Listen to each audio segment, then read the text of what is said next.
Bonjour tout le monde. Bienvenue au podcast Les Boys. Et la prof. Aujourd'hui, nous recevons l'invité numéro 1. Marjorie Marino. Donc, on vous souhaite un bon épisode.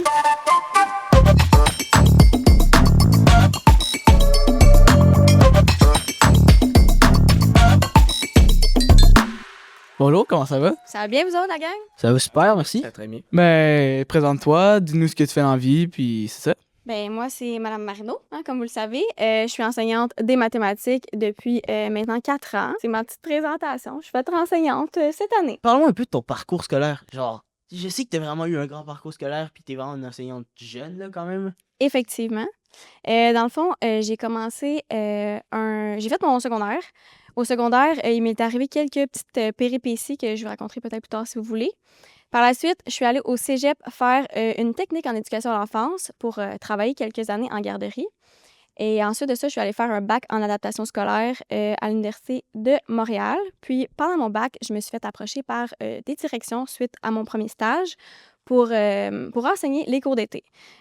À ce moment-là, j'avais jamais eu un stage de prise en charge au complet, donc je me suis lancée dans ça. J'ai enseigné les cours d'été en mathématiques. J'ai adoré ça en secondaire 3. Puis par la suite, on m'a proposé un contrat à presque 100% à l'école Saint-Gabriel dans le sport-études. Je suis tombée en amour avec les mathématiques, chose que je n'avais pas... c'était pas le cas avant. J'aimais pas du tout les maths, on va se le dire. Puis par la suite, j'enseigne à la même école où est-ce que vous êtes depuis maintenant 3 ans. Donc, ça ressemble un peu à mon parcours. Dans le fond, j'ai pas terminé mon bac encore en enseignement. J'ai fait l'équivalent de 1 an et demi, puis j'ai fait un certificat en soutien pédagogique à l'Université de Trois-Rivières. Et là, je suis à l'Université de Sherbrooke. Dans le fond, je fais mon bac en adaptation scolaire et sociale qui est payé par mon centre de service. Donc, je suis vraiment chanceuse. Je poursuis mes études en même temps d'enseigner à temps plein. Mais tu penses-tu que tu allais finir prof? Oui, j'ai toujours voulu être enseignante, mais au secondaire, c'était mon pire cauchemar. Jamais j'aurais pensé enseigner à des petits talents comme vous. Je voulais enseigner à la maternelle. Moi, depuis que je suis toute petite, j'ai dit que j'allais être enseignante à la maternelle. Puis, en travaillant en garderie, j'ai vraiment aimé ça, mais je me suis rendu compte que c'était peut-être pas suffisant. Puis, quand j'ai fait mon stage, dans le fond, mon premier stage, c'était au secondaire. J'ai vraiment eu un coup de cœur pour les élèves du secondaire. J'aime bien les échanges qu'on peut avoir, les conversations. Donc, pour l'instant, j'ai l'intention de rester au secondaire. Sinon, t'es allé à quelle école secondaire? À la PST et à la même que vous. Au secondaire, toi, t'as pris quel programme? T'as-tu pris un programme? De secondaire 1 à 3 à la PST, première secondaire. Puis secondaire 2 et 3, si je me souviens bien, c'était hockey féminin et alternatif. J'étais une fille de hockey, j'ai toujours joué au hockey dans le mix. Puis c'était une des seules écoles qui offrait ces 2 programmes-là en même temps. Et par la suite, je suis venue à la même école que vous parce que j'ai eu un accident, donc ça a changé mon parcours scolaire au complet. Tu viens de dire que tu jouais au hockey. Oui. Est-ce que tu peux nous parler un peu de ton parcours? Dans le fond, j'ai joué à la ringuette quand même un bon bout de temps. J'étais un peu tannée des chichis de filles, là. Je voulais que ça soit un petit peu plus rough. Donc, je suis allée dans le mix avec les gars. On était 2 seules filles.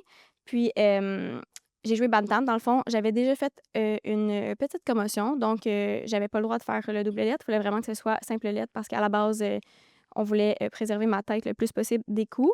Donc, bantam une première année. J'ai adoré ça, mais j'ai eu 2 traumatismes crâniens quand même très graves.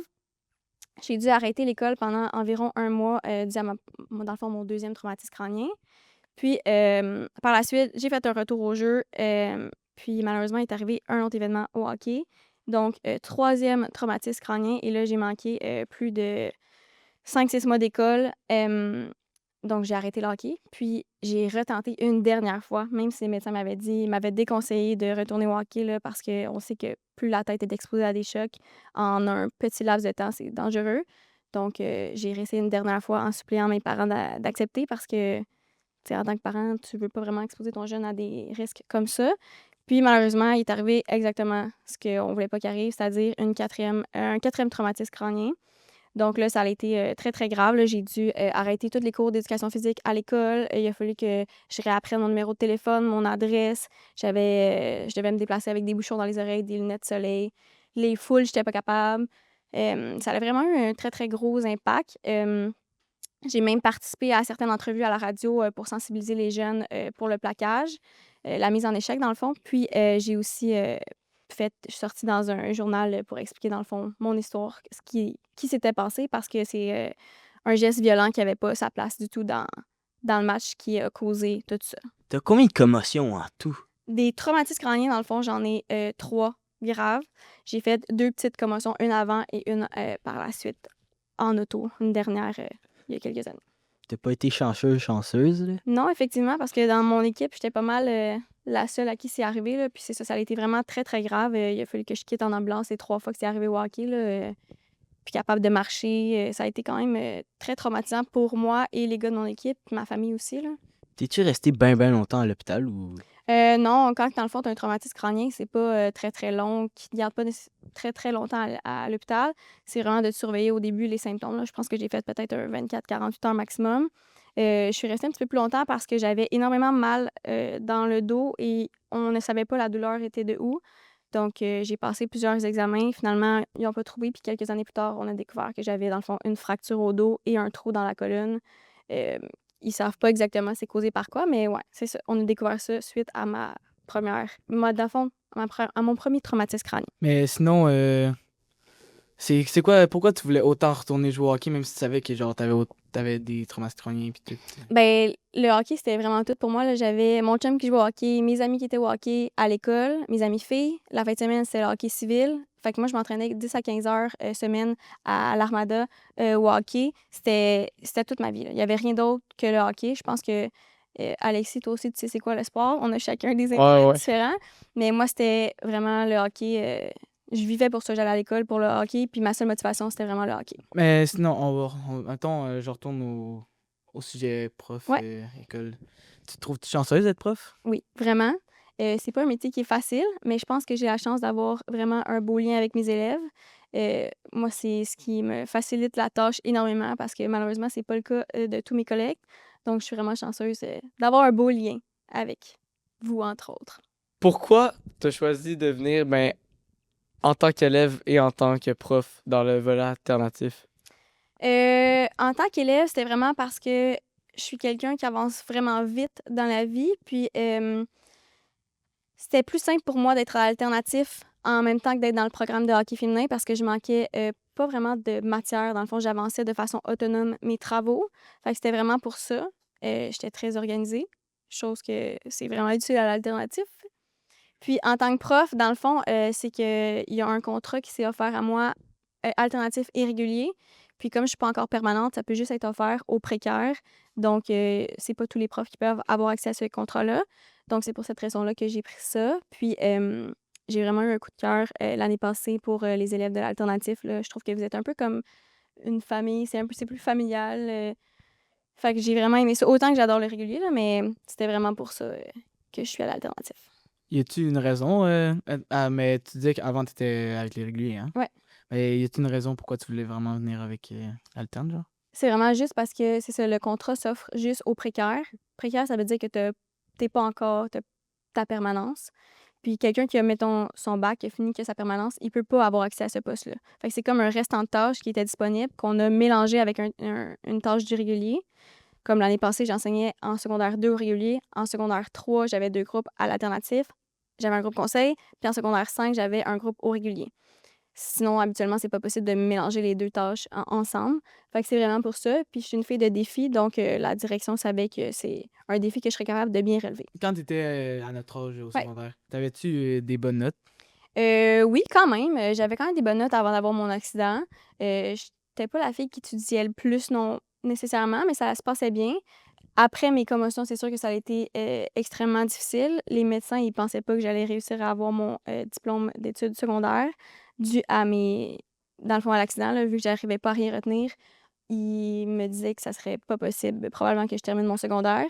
Comme vous savez, je suis une fille quand même très persévérante, très intense dans ce que je fais. Donc, je me suis trouvé des trucs pour réussir. J'ai eu des suivis en neuropsy. J'ai enregistré tous mes cours en histoire puis en sciences parce que c'est vraiment la portion du par cœur. Puis vous savez que le par cœur, c'est loin d'être mon fort. Donc, j'ai enregistré toutes mes notes de cours puis je me couchais le soir avec ça dans les oreilles pour essayer de retenir le plus possible puis d'être stimulée le plus possible. Donc, c'est ça. Après mes commotions, je vous dirais que ça a été vraiment plus difficile. Donc, j'étais moins bonne à l'école, mettons. En dehors de l'école, Ouais. tu disais que tu faisais du hockey pis tout, mais tu fais-tu d'autres choses que du hockey ou genre le midi, la pause, là, tu fais-tu juste de la correction dans ta classe ou tu fais d'autres choses? Tu veux dire cette année, présentement, mettons? Ben, en général, dans la vie, tes passe-temps-là. Ben, je m'entraîne, je fais des hikes. Mes dîners, mes pauses, je te dirais que c'est répondre aux questions des élèves, rester avec les élèves parce qu'ils veulent jaser avec moi, préparer des projets parce que, comme vous savez, j'aime bien ça, les projets.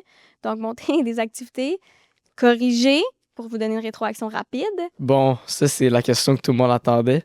Pourquoi t'es autant méchante avec tes élèves? Ah, c'est parce que je les aime. C'est parce que je les aime. Souvent, vous le savez, je vous picosse, mais ça a un effet positif. Regardez vos notes cette année. Donc, c'est pas mal ça. Non, je dirais pas que je suis méchante, je dirais que je vous picosse parce que je vous aime. Ben, t'es taquine, là, on va dire Ouais. ça comme ça, là. Je trouve ça le fun, là, honnêtement, genre, on est proches, ben, Ouais. c'est plus le fun que, tu sais, avec d'autres profs, c'est tout le temps la même Ouais. chose, des fois, mais avec toi, c'est comme, t'es plus honnête, des fois, tu dis des choses dans le blanc des yeux, mais... Ouais, je mets pas des gants blancs quand j'ai quelque chose à dire, ça c'est vrai. Puis, pour vrai, je trouve ça le fun, ça crée une proximité, là, même si... Vous, les boys, comment vous trouvez ça d'avoir une prof qui a même pas encore 25 ans? Ça change des profs qui ont les méthodes il y a longtemps. Là, parce que, mettons, on a des profs que ça fait plusieurs années qui travaillent dans ce domaine-là, dans le fond. Ouais. Ben, genre, ils gardent toujours la même méthode, mais souvent, genre, toi, tu peux faire des cours, genre, vraiment plates, comme tu peux faire des cours, comme tu peux faire des petits cours, puis genre, après ça, on fait des choses, là. Mais mettons, qu'est-ce que t'aimes de mon enseignement? Ben, c'est rapide et efficace, là. Ouais, c'est vrai. Ouais, c'est genre plus libre.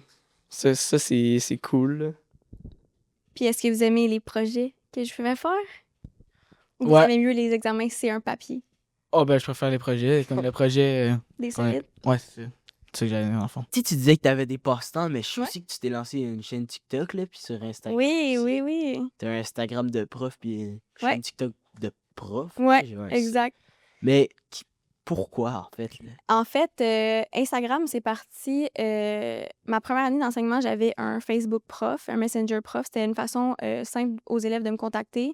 Puis, ça m'arrive encore là, de faire des fois, quand ils ont des questions, puis que je suis disponible, de faire des FaceTime pour faire des petites capsules le soir quand, par exemple, ils comprennent pas certains trucs. Mais là, je me suis fait dire que Facebook et Messenger, c'était plus vraiment à mode. Donc, on m'a dit, fais-toi un Instagram. Ça a pris 2 ans. Là. Je pense que je l'ai fait l'année passée, mon Instagram. Puis l'Instagram, c'est vraiment pour ça. Là, c'est une façon de me rejoindre facilement. Puis TikTok, c'est parti d'un défi de mes élèves à ma 2e année. Ils m'avaient dit, Madame, ça serait vraiment le fun que tu t'ouvres une page TikTok. Puis là, moi, je suis pas tellement à l'aise dans la vie de me filmer puis de me prendre en vidéo. Mais ça, il achalait vraiment, puis il revenait vraiment à ça. Fait qu'on a fait un deal. J'ai dit, si vous avez tant de moyenne au prochain examen, je suis obligée de me partir une page. Puis je m'attendais vraiment pas à ce que les élèves réussissent à atteindre la moyenne, parce que j'avais quand même fixé la barre haute. Mais ils ont vraiment eu plus que ce que j'avais demandé. Donc, j'ai dû respecter mon engagement et ouvrir un compte TikTok. C'est vraiment parti de... À la base, c'était plus humoristique et pour le plaisir. Là. Je m'attendais à avoir peut-être une centaine d'abonnés that's it, là. Je faisais vraiment ça pour le plaisir. Puis, il y a quelques TikTok qui sont devenus virales. Je peux pas trop expliquer pourquoi, mais je pense que le fait que je sois jeune et une jeune femme, ça l'a fait un peu boule de neige. Et sur TikTok, là, c'est passé à TVA. J'ai été contactée par des journalistes parce que j'ai soulevé certains questionnements. Par exemple, pour la température dans l'école durant l'été. Moi, je trouve que ça fait aucun sens qu'on vous donne des conditions comme ça pour votre apprentissage, surtout quand vous êtes en blocage horaire. Puis, par exemple, en secondaire 4, c'est des blocages avec une grosse pondération. Je trouvais que ça faisait pas de sens qu'on vous mette dans des conditions comme ça, alors que c'est super important. Donc, j'ai soulevé ces questionnements-là. Puis, c'est ça. Ça l'a fait bien gros jaser. Les journalistes ont contacté le centre de service et tout. Donc, c'est vraiment parti de ça. Puis, je fais ça à temps perdu. Là. Il y a des mois que je poste absolument rien. D'autres, je vais en poster plus.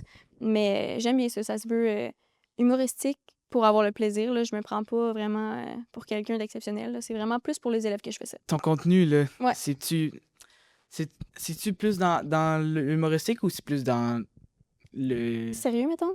Ouais. Je dirais que c'est vraiment, je vais suivre les trends que je vais faire des voix, des trucs comme ça. Ou sinon, je vais soulever des questionnements ou poser des questions publiques là, ou parler un peu à cœur ouvert, comme l'année passée quand j'ai fait à la fin de l'année les messages. J'ai pris le temps, dans le fond, d'écrire des messages personnalisés à chacun de mes élèves pour l'album des finissants. C'était vraiment important pour moi. Puis en écrivant les messages, je suis devenue comme full émotive en me disant que les premiers élèves à qui j'ai enseigné, ben, je pourrais pas signer leur album parce que, dans le fond, je suis plus à la même école. Puis c'est ce que j'ai comme expliqué sur TikTok. Puis là, ça a encore une fois beaucoup circulé. Mes anciens élèves m'ont écrit. C'est ce que j'aime vraiment aussi avec ça, là. J'ai beaucoup d'anciens élèves qu'on a gardé contact avec ça, qui m'écrivent, qui prennent de mes nouvelles. Puis, ben, comme vous le savez, les élèves que j'ai, je les aime vraiment. Donc, ça me fait toujours plaisir d'avoir des nouvelles de mes élèves et de mes anciens élèves. Ben, je sais que sur TikTok, là, t'as fait une collab là, récemment. Oui. Ben, explique-nous ça. C'est venu comment? Ben, dans le fond, c'est 2 petites compagnies qui m'ont écrit en message privé. Une première compagnie, c'est pour les cordons de porte-clés. Elle fait aussi les fameux trucs qu'on met autour de nos cheveux pour faire des boucles sans chaleur. Puis elle m'a demandé, dans le fond, si j'étais intéressée. Fait que j'ai dit, ben, certainement avec plaisir. Fait qu'elle m'a juste envoyé les produits, puis j'ai fait une petite vidéo. Puis l'autre compagnie, c'est Pomme et Maclel. Elle m'a envoyé, dans le fond, des petits trucs de papeterie. Puis même chose, elle voulait simplement que je fasse un petit vidéo TikTok pour montrer ses produits. Fait que c'est vraiment touchant de voir qu'il y a qu'il y a des entreprises, dans le fond, qui pensent à moi pour ben, montrer leurs produits. Là, ça me touche. Fait que j'ai vraiment bien aimé ça. Fait que ça veut dire que t'as pas vraiment juste 100 abonnés, t'en as plus. Mettons. J'en ai plus que 100. Je pense que je suis peut-être dans les 8000 abonnés. Là, Fait que quelque tu fais chose quand même bien remarquer. Ben là, bien remarqué, je dirais pas ça. Là. Je suis pas une Sylvain Duclos de ce monde, qui est quand même très, très populaire sur TikTok. Mais c'est ça, je mets pas du contenu de façon régulière, fait que c'est ce que je pense qui me nuit un peu, mais je veux pas non plus me mettre une obligation de mettre n'importe quoi. Donc, c'est ça, 8000 abonnés, je pense que ça touche vraiment les élèves. Mon public est quand même assez vague, là. J'ai vraiment un peu toutes les tranches d'âge, là. Fait que, puis ça va aussi un peu partout dans le monde parce que je peux voir les statistiques des visionnements. C'est qui la personne la plus connue qui te suit? Et sur TikTok, Ben, n'importe quelle plateforme, là. je sais pas. C'est sûr que PC Joli Cœur Ah ouais. sur mon Instagram. Mais sinon, sur TikTok, peut-être Sylvain Duclos, qui est quand même bien connu dans le monde de l'éducation, si on va avec le monde de l'éducation, là. Sinon, honnêtement, je sais pas. Là. Je pourrais pas dire. Vous, les gars, est-ce que vous avez du monde bien connu qui vous suivent? Ah, d'après moi, la personne que je connais qui est le plus connue, il doit avoir dans les alentours de 1500 abonnés, pas plus. Là. C'est pas une certaine connue. Là. Ah, moi, je sais pas. Ouais, moi, aucune idée non plus là. Pour vrai, mon TikTok, c'est pour le fun. Là. Ouais. J'ai un compte juste pour pouvoir liker les vidéos là. J'espère que tu likes les miens. C'est un peu la même chose. Là. Genre, on fait pas de contenu. Là. Ouais. Ben, tu fais ça. Genre, on fait juste ouvrir un compte pour liker puis regarder des vidéos. Vous divertir. C'est exactement ça. Est-ce que face à tes TikTok, il y a genre une pression genre sociale, ou ben pas sociale, mais genre une pression de la direction, genre, admettons, tu dis quelque chose, puis là, la direction, elle trippe pas. Ça t'apporte-tu comme plus de pression? Fais-tu plus attention à tes mots quand tu fais des TikTok, là? Je dirais que pas nécessairement de la part de la direction. Là, j'ai vraiment un excellent lien avec la part de la direction. Puis je ferai jamais quelque chose qui va lui nuire ou nuire à l'école. Je dirais que je ressens plus une pression de la part du centre de service. C'est ça. Je sais que ça l'a vraiment dérangé quand j'avais parlé justement là, des conditions de l'école. Moi, la direction, dans le fond, tout ce qu'elle me demande, dans le fond, c'est le code d'éthique de n'importe quel enseignant. Là. Tu te dois d'être confidentiel par rapport à l'école. Faut juste pas que je nomme l'école, que je dise de la négativité envers ma direction, mais comme je vous ai dit, j'ai vraiment de bonnes relations avec la direction. C'est sûr que vous en avez peut-être entendu parler de la prof qui s'était faite menacer d'être licenciée suite à ses vidéos de TikTok. J'avais d'ailleurs fait un vidéo TikTok là-dessus, puis certains journalistes, dans le fond, m'avaient contacté pour que je donne mon opinion. On m'avait demandé, dans le fond, si je me souviens bien, c'est TVA là, qui voulait faire une entrevue là-dessus pour parler de ce que j'en pensais, mais j'étais un petit peu mal à l'aise. Puis, en termes de droit, je n'étais pas certaine d'avoir le droit, puis j'avais peur d'avoir des représailles si je disais vraiment ce qu'il en était.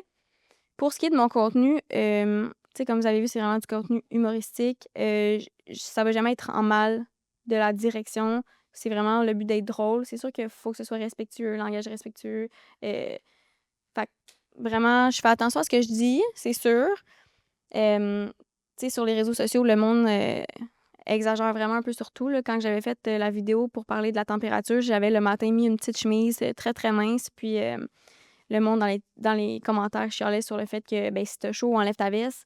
Mais ce que j'expliquais, c'est que tu sais, à l'heure que j'étais rentrée, il faisait pas encore chaud. Puis que tu sais, moi, ça va, là. Je l'ai passé, mon secondaire. Mais c'est que les élèves, quand ils arrivent puis qu'ils coulent de sueur sur leur examen tellement qu'il fait chaud, je trouvais ça un petit peu inapproprié.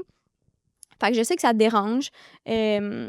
Ça dérange ce que je dis, mais mon but, c'est de dire les vraies choses, dans le fond, tout en les disant avec respect.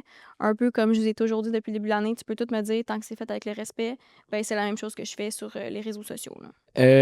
Puis à notre école, on n'a pas le droit à nos téléphones. Ouais. T'en penses quoi? Je suis mitigée pour certains points, dans le sens que je suis vraiment pour le fait qu'il n'y en ait plus durant les cours, dans le sens que les premières années, quand j'enseignais, ça arrivait régulièrement que je répondais au cellulaire des élèves parce que les parents appelaient « Ah ouais, t'as-tu besoin de quelque chose chez Costco? » Puis là, je demandais aux jeunes, bien évidemment, « Je peux-tu prendre ton téléphone? Je vais parler à ton parent. » Puis là, dire aux parents « Excusez-moi, vous êtes en train de déranger mon cours. Est-ce que ce serait possible de rappeler, par exemple, à la pause? » Puis là, le parent dit « Oups, j'avais pas vu l'heure, tu sais, je suis vraiment désolée. » Vous étiez vraiment plus distrait. Tu sais, ça sonne, le volume. « Ah, j'ai une notification. » Pour ça, je trouve que c'est génial. Cette année, j'ai plus à gérer ça du tout. C'est sûr que pour certains trucs, tu sais, par exemple, si je pense à mes élèves en secondaire 5, moi, j'aimais ça en secondaire 5 quand on avait des journées thématiques, nous prendre en photo pour avoir plein de photos pour les journées thématiques. Là, cette année, on a mis, dans le fond, des caméras à la disposition des élèves, mais je pense que les élèves sont peut-être plus mal à l'aise d'aller les chercher pour se prendre en photo. Donc, c'est sûr qu'il y a cet aspect-là, là. Sinon, ben, on a des Chromebooks, comme vous le savez, pour faire presque tout ce qui... Ben, tu me diras ce que t'en penses. Ce qu'on faisait sur les cellulaires. La seule chose que moi qui me manque un peu plus, c'est les téléphones. Je faisais vraiment beaucoup de caout. Mais là, le fait de vous faire sortir une vingtaine de Chromebooks pour faire un caout qui dure 10 minutes, je trouve que c'est un peu une perte de temps, alors qu'auparavant, sortir votre cellulaire, ça prenait maximum 2 minutes, puis c'était fait, là. Pour vrai, moi, j'avais aucune. Genre, tu viens de m'apprendre qu'on avait des caméras à l'école, là. J'ai aucune idée sont où, puis. Ben, c'est sûr qu'on est aussi à notre première année de... Tu sais, c'est vraiment la première année qu'on essaie ça. Donc, tu sais, plus les années vont en venir, plus on va mettre des trucs de l'avant, plus on va faire connaître un peu tout ce qu'on a. Vous savez sûrement qu'on a les fameuses danses à la salle Turner le vendredi. Tu sais, c'est tout des trucs qui, ben, on a mis en place tranquillement. Je sais pas vous, mais moi, je trouve que les jeunes sortent plus dehors, ça joue au basket. Il y a plus de ça que, mettons, il y a 2-3 ans. Je trouve que le monde sortait moins dehors, là. Mais effectivement, il y a des pour et des contre. Vous, qu'est-ce que vous pensez de ça? Puis c'est l'heure à l'école? Ben, c'est dans la classe, je pense que c'est sûr, c'est normal. Mais aux pauses, c'est plate parce qu'il n'y a rien à faire ici, là. On est genre en plein milieu de la campagne. On peut rien faire. On peut même pas aller dehors parce qu'il y a la forêt à côté. Puis on se fait chicaner si on va dedans. Puis il y a genre une autoroute à côté, fait qu'on peut rien faire. Fait que c'est plate. Je pense que vous manquez un petit peu de créativité, mais je comprends ton point. Je pense que ce qui a été pensé par la direction, c'est que si on vous laissait, par exemple, aux pauses, c'est que là, encore une fois, il y avait une gestion, on perdait le contrôle, là. À la base, moi, quand j'étais ici, on avait le droit au cellulaire, mais pas sur les étages. Puis avec le temps, je pense que ça s'est assoupli. À un moment donné, c'est une gestion de plus que... Tu sais, on a en masse de choses à gérer, là, vous le savez. Vous avez des beaux groupes, mais c'est pas tout le temps le cas. Fait que le cellulaire, c'est un élément perturbateur qui était peut-être pas nécessaire dans notre gestion de classe, hein. Mettons, genre, l'année passée, on avait à nos téléphones, mais genre, j'en voyais des fois des gens, genre, je veux pas être méchant, mais qui traînaient pas avec du monde, genre, Mhm. sur les étages, puis genre, tout ce qu'ils faisaient, c'est jouer à des jeux, genre, Ouais. en avant de leur classe, mais genre, ils font quoi maintenant? Ben, il y a la bibliothèque. Je vous dirais qu'il n'y a pas nécessairement tant de monde que ça dans les corridors, là. Le monde réapprenne à socialiser. À la base, c'était surtout ça le point là, qu'on voulait mettre de l'avant. Donc, le monde socialise, ils vont en récup, ils vont en bibliothèque, il y a des trucs sur les midis, il y a des choses au gym, ils vont à l'extérieur. Donc, c'est surtout ça. Il y a plusieurs activités qui sont offertes pour compenser le fait qu'il n'y ait plus de cellulaire durant les pauses et durant le dîner. Ouais, j'avais pas vu ça de même. Pas avoir de téléphone, c'est une chose, mais. On s'ennuie des fois, là, on va se l'avouer. On est assis, puis genre, au dîner, là, on a vraiment rien à faire. Tu sais, je comprends, c'est le fun d'aller jouer au basket, mais on va pas faire ça de tous nos midis. Puis, tu sais, tu disais que genre, le monde sortait aller jouer au basket. Ouais. Mais l'an passé, c'était quand même les mêmes qui jouaient tout le temps au basket, puis c'était tout le temps les mêmes qui faisaient tout. Fait que je pense que juste les gens qui ont plus de téléphone, ils font la même chose que d'habitude, juste pas de téléphone. Fait que c'est comme si les dîners étaient plus longs pour vrai. Puis Je comprends, mais dans un sens, je trouve ça important que ça vous fasse réaliser que vous êtes vraiment dépendant à cet outil-là. Là. Vous avez de la difficulté à vous en passer pour une journée, alors que votre attention est supposée être simplement sur vos études. Le but, là, mettons, de ça, en tout cas, moi, à votre place, avoir été élève, puis avoir eu de cellulaire, ça aurait été de clencher tous mes devoirs, toute mon étude pour arriver le soir, puis avoir plus rien à faire, puis justement profiter de mon cellulaire. Mais là, souvent, ce que vous faites, c'est que vous perdez votre temps, vous étirez. Fait que le soir, des devoirs, de l'étude, de décider ça, alors que tout ça pourrait être fait dans la journée, par exemple. Par rapport aux échecs, les profs, on est disponible pour répondre, dans le fond, à vos difficultés puis vous encadrer. Mais je vous cacherai pas que les récup, s'il n'y a pas full dans nos récup, là, alors qu'il devrait y avoir beaucoup plus d'élèves dans les récup considérant les échecs qu'il y a dans plusieurs matières, par exemple. On peut conclure avec ça, là. Ouais. Avec Merci ça. à vous, les boys. Merci à toi beaucoup. Ouais, Pour vrai. merci. Puis on se revoit dans le prochain podcast. Yes. Tu vas être là. Bonne journée. Bonne journée. Bonne journée.